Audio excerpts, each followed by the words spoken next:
O executivo Silvano Gerstel é investigado por suposta lavagem de dinheiro para o PCC, que não é o Partido Comunista Chinês. É o primeiro comando da capital.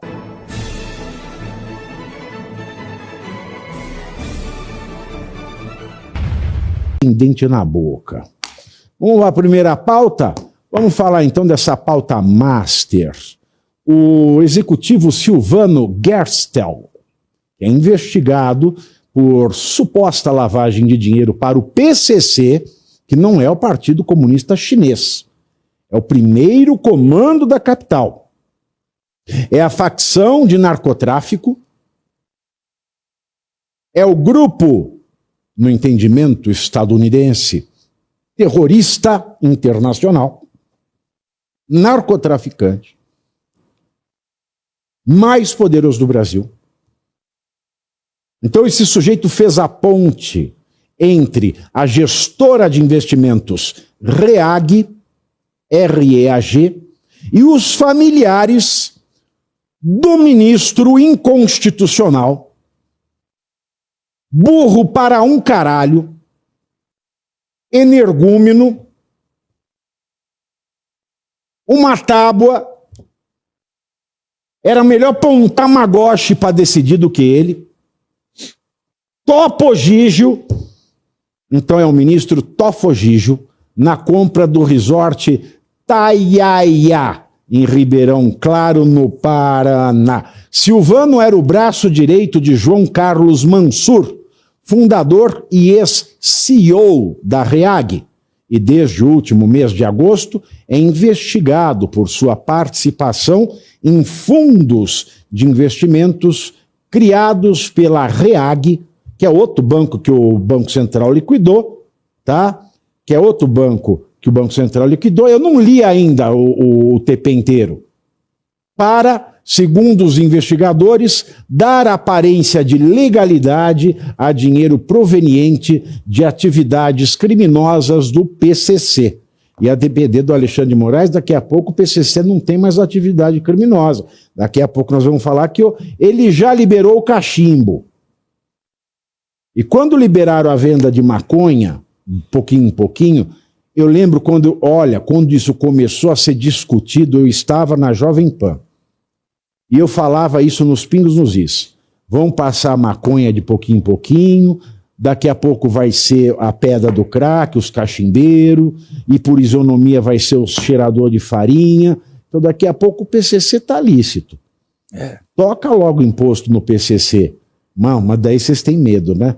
Em setembro de 2021, 2 fundos administrados pela REAG, que são os fundos Arlen e Leal, e representados por Silvano Gerstel, compraram uma parte da participação da família de Tofogígio, também conhecido como ministro inconstitucional, mas ministro Dias Toffoli, no resort Taiaia. Olha a cara do Taiaião aí na sua tela. Por essa fatia, os 2 fundos pagaram 20 milhões de reais.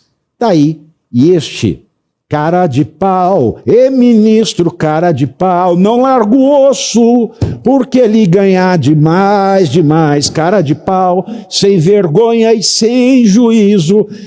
Meus queridos, agora, falando nessa coisa toda do Master, o deputado federal Gabriel Mota, do Republicanos de Roraima, validou a ficha de frequência, escuta isso, da funcionária fantasma na Câmara dos Deputados, lá em Brasília, Thales, com Y, não é Thales, é Thalis, com Y, dos Santos de Jesus, que é casada, sabe com quem? Sabe quem é este caboclinho aqui, ó? Esse doutor, esse médico? É o ministro do TCU, aquele que, se a gente não tivesse visto a licitação, estava depilando o cu, porque tinha lá depilador anal no orçamento do TCU do ano passado. Não ria, é verdade. Esse aqui é o ministro Jonathan de Jesus, que queria desfazer a liquidação do Master sozinho, no peito. E que aí o Vorcaro chamou influenciadores para dar, né, atenção a esta decisão. E não é que ele é casado com uma mulher que é funcionária fantasma da Câmara? Que seriedade desse TCU, hein? No período em que a mulher ficou empregada no gabinete do parlamentar, com um salário de pouco mais de 12 mil reais, para não fazer nada, né? As frequências dela foram atestadas integralmente pelo parlamentar, que nem parlamentar é, ele é um parlamentar. Aí ao fundo, até a cara do parlamentar, e a cara é parlamentar mesmo, ele olha no espelho e parlamenta. E não tem registro de falta, hein? Ele atestou, ela nunca foi, não tem registro de falta. Não tem registro de impontualidade, não tem registro de afastamento, de licença, e a alegação é a de que ela exercia atribuições diárias em atividades externas, acompanhando o deputado em agendas institucionais externas, razão pela qual sua presença física no gabinete não era permanente na Câmara. Será que estava com caso com o deputado? Ou é sem vergonha mesmo? Até por isso, os funcionários que realmente trabalham no gabinete de Gabriel Mota disseram não conhecer a esposa do ministro do TCU, que se trabalhasse com ele em externa, alguém do gabinete conheceria. Mas não trabalha não, olha aí, ó a cara dos dois safados. Cara de pilantra e cara de pilantra. Cara de pilantra e cara de pilantra. Pilantra! Casal de pilantra! Thalys de Jesus foi demitida depois que o Estadão publicou reportagem sobre o caso. O deputado Gabriel Mota era suplente do Jonathan de Jesus, porque o Jonathan de Jesus ele era deputado, aí o Lula o alçou a ministro do TCU. Então olha a seriedade do TCU que quer desfazer a liquidação do Master. Aí vendo. Aí depois aparece influenciador. Estou me sentindo um bobo. Ai, olha essa decisão do TCU. Ai, o TCU me revelou o que eu não estava vendo. Quem revelou foi esse pilantra que deixou o cargo para assumir a vaga no TCU. Aliás, ainda falando de Banco Master, de Toffoli, de pilantra, a Associação Nacional dos Delegados de Polícia Federal classificou como atípicas, anormais, as decisões do ministro inconstitucional Dias Toffoli sobre as provas obtidas em operações contra fraudes do Banco Master. Isso porque Toffoli restringiu o acesso ao material colhido pela PF e transferiu toda a custódia e responsabilidade de análise das provas para a Procuradoria-Geral da República do Paulo Gonetti.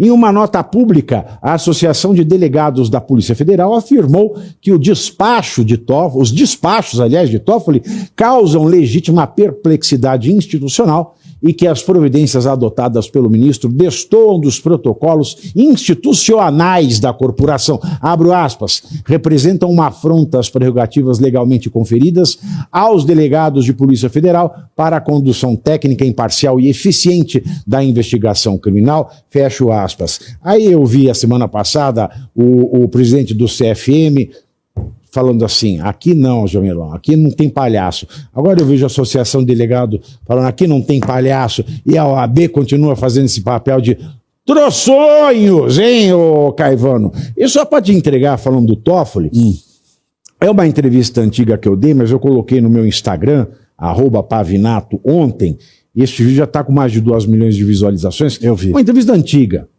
Eu explico o Toffoli. O que é o Toffoli? O Toffoli, vou deixar claro aqui,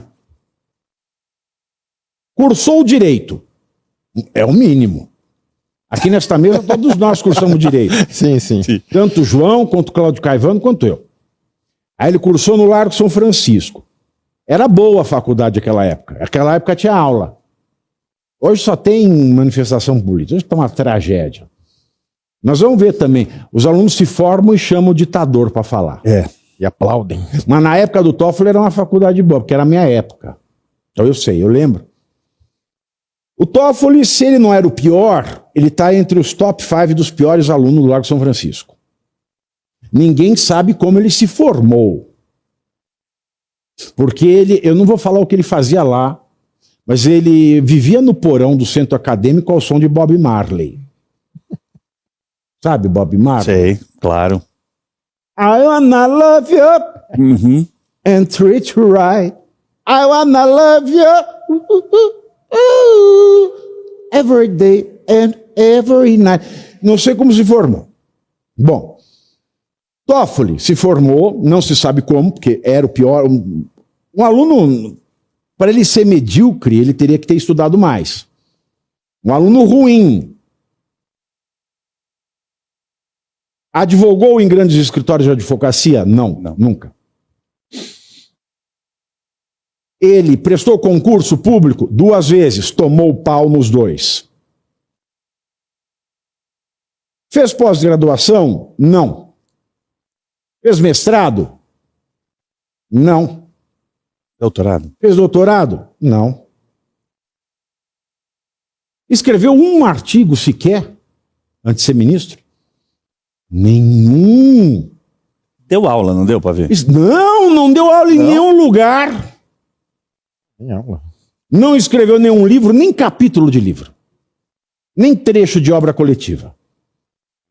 E ele mente no currículo do STF. Ele diz que ele é professor convidado da pós-graduação da USP. A USP tem um programa de pós-graduação que personalidades das áreas podem dar aulas como professores especiais por um período de 2 anos. Já faz mais de 2 anos que está lá no currículo dele, que está no site do STF. Ele é professor convidado da pós, que é mentira. Então, assim, nunca foi professor, nunca escreveu um artigo, nunca escreveu um livro, nunca escreveu sequer um capítulo de livro, nunca escreveu nada em coautoria, não fez mestrado, não fez doutorado, não fez pós-graduação, lato sensu, não foi um advogado de sucesso, não conseguiu ser promotor nem juiz porque levou o pau nos concursos. E na época dele, salvo engano, não tinha nem TCC. A época que ele se formou não precisava nem fazer TCC. Nem TCC tem. Que beleza. Nem TCC. Ou seja, da esfera jurídica, para ele conseguir ser um lixo, o chorume tem que voltar do estado líquido para o sólido. Se não é que ele é só o cheiro do chorume. Isso é mais grave. E o que eu aposto.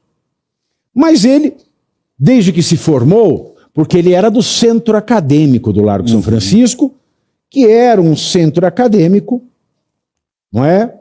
Com todas as benesses petistas. E ele era um cara sempre engajado na política acadêmica de esquerda.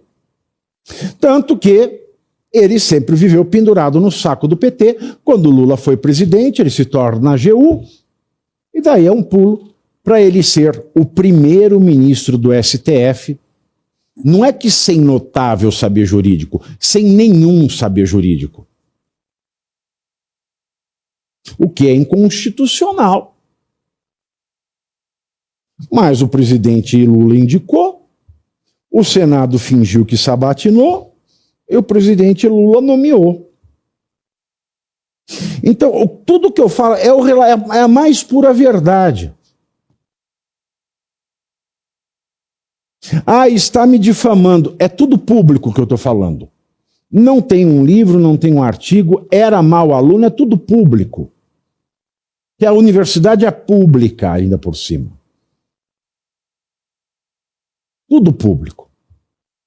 Então ele é uma excrescência das excrescências. A primeira grande excrescência, que depois passou boi, passou boiada. E aí agora ele fica dando assim, a Polícia Federal investiga o Master.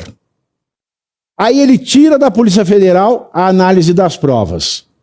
Fala assim, eu vou guardar aqui no STF, vai ficar tudo dentro do meu rabo. Não, agora eu vou deixar tudo no rabo do Paulo Gonet. E vou dar para a polícia tanto tempo para ela investigar. Só. Não investigou, acabou. Isso num país que nós temos os inquéritos do fim do mundo, e daqui a pouco eu vou morrer com 100 anos, vai ter 50 anos, essas porras desses inquéritos vão estar abertos. Ou seja, a corrupção no Brasil é escancarada, o golpe de Estado é escancarado. Esse ministro é ilegítimo. E a ilegitimidade do Toffoli deslegitima o STF, porque o Supremo só é Supremo pelo notável saber de cada um dos seus ministros. De maneira que nenhuma decisão do Supremo pode ser legítima com um sujeito desqualificado desse como juiz. Ai, Caivano, falei demais. Não falou não. É difícil mesmo a gente avaliar tudo isso sem colocar todos esses pontos que você atualizou todo mundo, né? Pontuou com precisão. E só para pegar bem o nicho disso que você acabou de falar, da cadeia de custódia que ele simplesmente trucidou, né? Por essa maneira de, não, vai ficar comigo, você vai falar ficar com a cadeia PGR. de custódia para ele vai falar que é a cadeia feminina, Exato. porque a masculina é a cadeia do custódio. Exato. É o pulo do gato para uma futura anulação. Como ele fez com o que você apresentou no começo em relação à mensalina, com o mensalão. Com a questão justamente da Lava Jato. Ele acabou com tudo. Dinheiro público roubado foi devolvido para as pessoas. Então, isso é bastante preocupante. Além da questão de não ter o notável saber jurídico, agora a reputação dele está bastante chamuscada, né? Para ser muito educado aqui, por conta dessa questão da REAG que você também colocou, apresentou agora no começo, foi a primeira matéria. Pavi, 300 bilhões de reais de possíveis fraudes na REAG, e isso levou à liquidação da REAG. Ela é um fundo de investimento, né, quase um banco, então, é uma fintech, né, um fundo de investimentos, que foi liquidado pelo Banco Central em virtude de 300 bi de fraude. Só para termos de comparação para a nossa audiência, o Fundo Garantidor de Crédito, que vai garantir o crédito dos 50 bilhões que o Banco Master deu inicialmente aí de fraude, né, de gastos para os seus correntistas, ele tem 122 bilhões líquidos à disposição para usar em caso de liquidação de bancos. Vai ser usado praticamente um terço, algo em torno de 45 bilhões. O desse REAG é de 300 bilhões. E você mostrou na matéria, o que eu já tinha dito hoje, inclusive num outro programa, que muito disso pode fazer parte de dinheiro do PCC, que tem se tornado, Pavi, algo similar ao que aconteceu com a máfia italiana. Ela se tornou não só institucionalizada, participando de questões governamentais, mas se tornou lícita, aceita pela população, tendo negócios, tendo empresas, e ficou tudo por isso mesmo, porque ficou tão grande que não dava mais para enfrentar. Como são muitos assuntos, eu vou passar direto agora para essa Thalys, que, como eu disse que Jonathan não podia ser de Jesus, porque só fazia porcaria, ela também não pode ser de Jesus mesmo. E você aí já está preparado para ter todos os argumentos para dizer que Marx não foi um cara legal, para dizer que o comunismo não é um lugar para diversidade, para desmontar essa grande fake news histórica da esquerda, que é repetida por nossos professores de história, de geografia, de sociologia, que é repetida nas universidades, que é repetida nos livros. Está preparado para dizer por que Marx não era um cara legal e por que todo marxista raiz também não é, e porque o comunismo é terrível. Você já leu Nos Anais de Marx? Pois é, aqui nesse livro você vai encontrar tudo o que você precisa saber para responder aquele sabichão que diz que Marx é um cara legal, pois não é. Leia agora Nos Anais de Marx, a trolha do comunismo transviado para encaçapar idiotes. À venda em todas as livrarias do Brasil, pelo site ou nas lojas físicas. Não deixe de ler.